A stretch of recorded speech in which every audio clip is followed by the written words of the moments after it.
Welcome to this week's installment of Crawford Institute of Pop Culture Collectibles. This week's video is going to be a favorite collection. Now this collection is one that is, I'm not a completist on. I am fairly complete and it's ongoing. So there's going to continue to be more and more of these I pick up as I go along. This is an excellent collection, the Mezco 112 collectibles.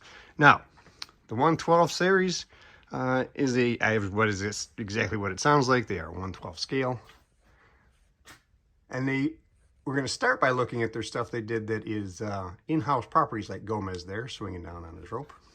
Oh, technically there's the Judge Dredd Lawmasters, which were licensed. Those are 3 of the 4 they made. Like I said, I'm not quite complete. I never did buy the 4th one. I thought 3 was crazy enough. Your mileage may vary. But then we start getting more into the unlicensed stuff, the in-house stuff, Gomez and Rumble Society. I am probably missing 5 or 6 of these, but they're not figures that are impossible to get. So I plan on eventually picking them up. I'm keeping my eyes out for good prices. I do really like the figures. I think that it's a really cool and unique property. It really is a lot of fun.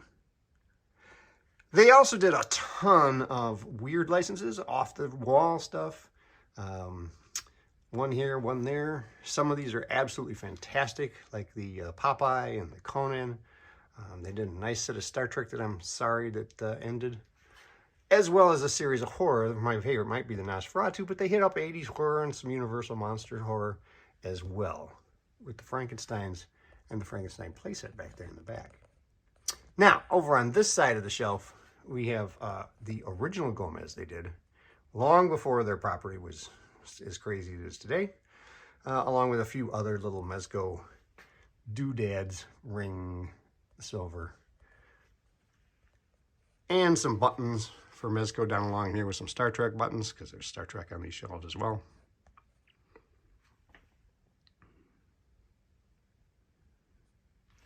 So let's walk over and talk about the other properties by Mezco, the DC and Marvel stuff, of which there's a ton, and which I'm actually more complete. I think I'm missing only 3 releases with these guys. But unfortunately, unlike the Gomez and Rumble Society stuff, these releases are a lot harder to come by and a lot more expensive. So odds are pretty good I'm never going to be complete on this line. And you know what? I can live with that. This is the Marvel side, as you can see. It takes up this one end down here, and then it wraps around this side. Now, this is an ongoing line, as I said.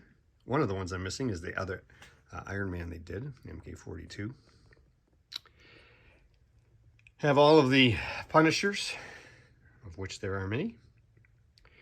But you'll also notice that on the Marvel side, I have left some space down here in the middle. So we got some room to grow. All of the blades. As we come around this side, the other end and other side are dedicated to DC. This is a poster they did for the line back in the day. And here we have the DC side,